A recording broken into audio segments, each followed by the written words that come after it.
რა ვაჩუქე საკუთარ თავს ახალ წელს. მართალია ყოველს ვიდეო ასე იწყება რა მაჩუქა შეყვარებულმა, რა ვაჩუქე შეყვარებულს, მაგრამ მე ვთვლი რომ საკუთარი თავისთვის ნაჩუქარი საჩუქარი არის ყველაზე ძვირფასი. ხო და ვაჩუქე წინდები.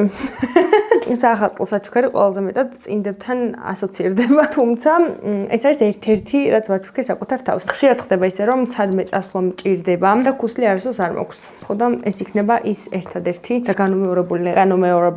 განუმეორებელი ქუსლი, რომელსაც ყველგან ჩავიცვამ. ჭყვილად ხვირუკა აქვს და ეს წინდები ძალიან უხდება. ჩემი თავი მხოლოდ ამით არ დამისაჩუქრებია. კიდევ ვაჩუქე ეს ფეხსაცმელი არის ვინტაჟური, ულამაზესია. წინა წელს ფეხსაცმელების ნაკლებობა მქონდა და ამიტომ ყველა ფეხსაცმელი ვაჩუქე ჩემს თავს რაც მჭირდებოდა. და ისიც ამაზე მეტად ვერც ერთ ფეხსაცმელს ვერ შევიყვარებ, რაც არ უნდა მოხდეს. თან ესეც რა ლამაზია. გვერდიდანაც რა ლამაზია, წინიდანაც რა ლამაზია და ყველანაირად ლამაზია. და ეს ვიდეო არის იმის შეხსენება, რომ არავინ არ გჭირდება იმისთვის, რომ საკუთარ თავი გააფეთნიერო. არავის არ უნდა დაელოდო რომ რამე გაჩუქოს. და მთავარი საჩუქარი ეს არის საათი, რომელიც ვიყიდე eBay-ზე, არ მიყიდია ორიგინალ საიტზე. ეს საათი მოქვს ცოტა დიდი, სულ მეჭერს გახსნა. არის გამოყენებული, ძალიან ოდნავ დიდი მოქვს და მივიტან აუცილებლად მე საათისთან და გავაკეთებინებ. მთავარიც ამ საათში მომეწონა არის ფერი. წითელი ციფერბლატი აქვს და ახლა მოქვს კითხვა. ბოლოს შენს თავს რა აჩუქე?